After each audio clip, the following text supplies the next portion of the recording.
Hello again, it is beer o'clock again on the Real Ale Guide.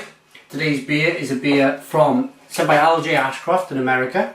It is Southern Tier Brewing's Imperial India Pale Ale called Unearthly. Coming in at 9.5% ABV. The Southern Tier logo there, Southern Tier logo on the top. It's, from what I gather, well, from what I know, I've reviewed a lot of Southern Tier beers, their mocha, their chocolate, wonderful, wonderful beers, their 2X IPA, their IPA, and now this wonderful looking beer. I'm going to be using quite a different beer glass here. It's an old jam jar pot with a handle. I suppose it's not an old jam jar pot, it's brand new, it's the style, but it's been styled in an old jam jar pot, or in the style of an old jam jar pot. I'll get there in a minute. Okay, going to be saving some for the wife to review, so what do we get? Nice white head here. Now, judging by the carbonation rising to the top here, it looks, you can just see it, the carbonation, there's a lot of it there, but it's just rising slowly. It's like it's forcing its way through a good bodied beer. You can almost sense it and see it there. Let's get a nose. Oh, and that is wild, absolutely wild aroma. Really, really pungent grapefruit. A little bit of that kind of burnt tyre, that burning rubber you get. But let's see what it tastes like, shall we?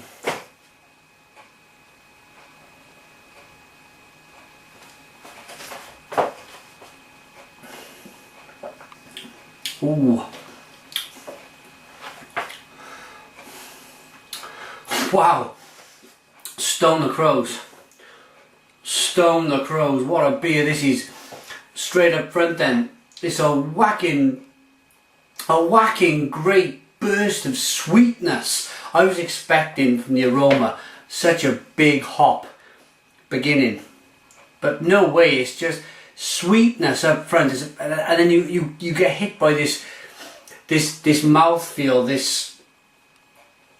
It's more than a medium mouthfeel. It's quite a thick beer, but so it's the initial. It's the kind of a shock. It's the sweetness and that really thick kind of mouthfeel, and then all of a sudden, then you're thinking, oh, and then the hops come in at the end. So it's like a three-way hit to your senses. It really is. But all good, all very good. I've just reviewed a beer, another beer from America, which it was very bitter on the back end. This, you got the hops, and then they went again really quickly. It was like there was no real bitter finish, and that's really impressive for 9.5% ABV.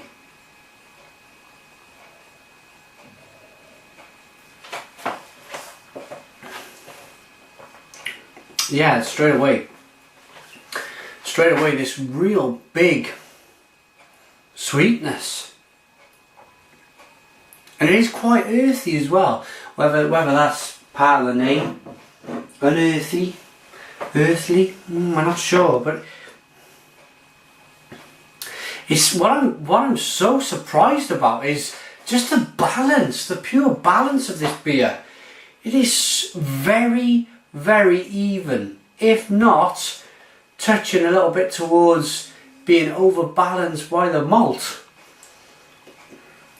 I'm very surprised by this, very surprised.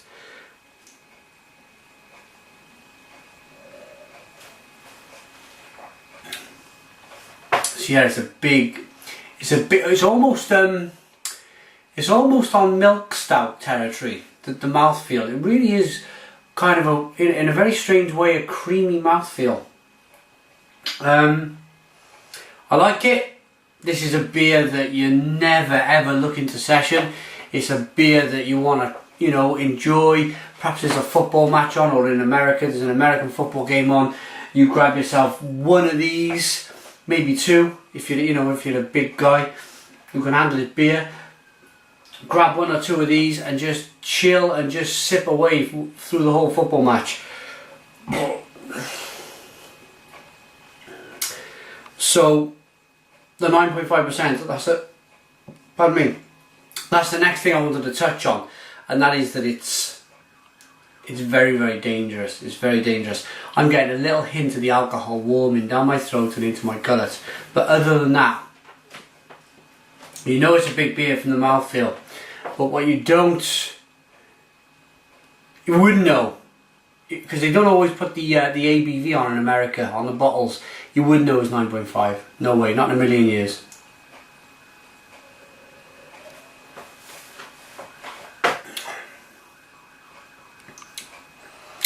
It's caramel. Caramel on the middle. Not much of a beginning. Big caramel on the middle. And then kind of a hoppy, bit of a hoppy end. It's very drinkable. But I was expecting a lot. I was expecting a huge whack of hops on the end. And you're waiting. And you're waiting. And you're waiting. And it doesn't come. Let's keep going, let's keep going.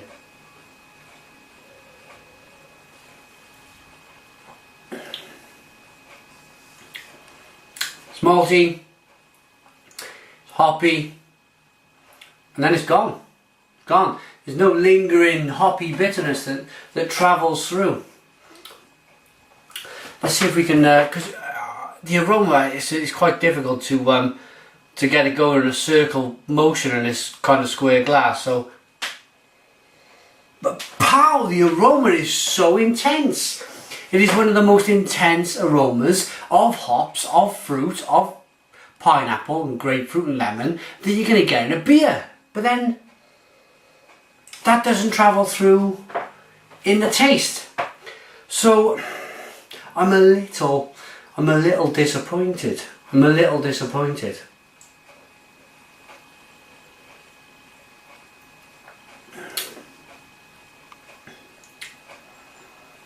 Because I want them hops. There's a big promise, look. There's a big promise that it's a hoppy beer, look. There's hops all over the bottle.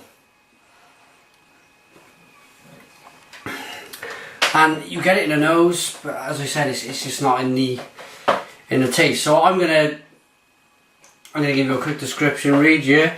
2-row pale malt, Cara Pils malt, red wheat, kettle hops, Chinook and Cascade, hop back, Styrian Golden, and dry hopped with Cascade, Centennial, Chinook.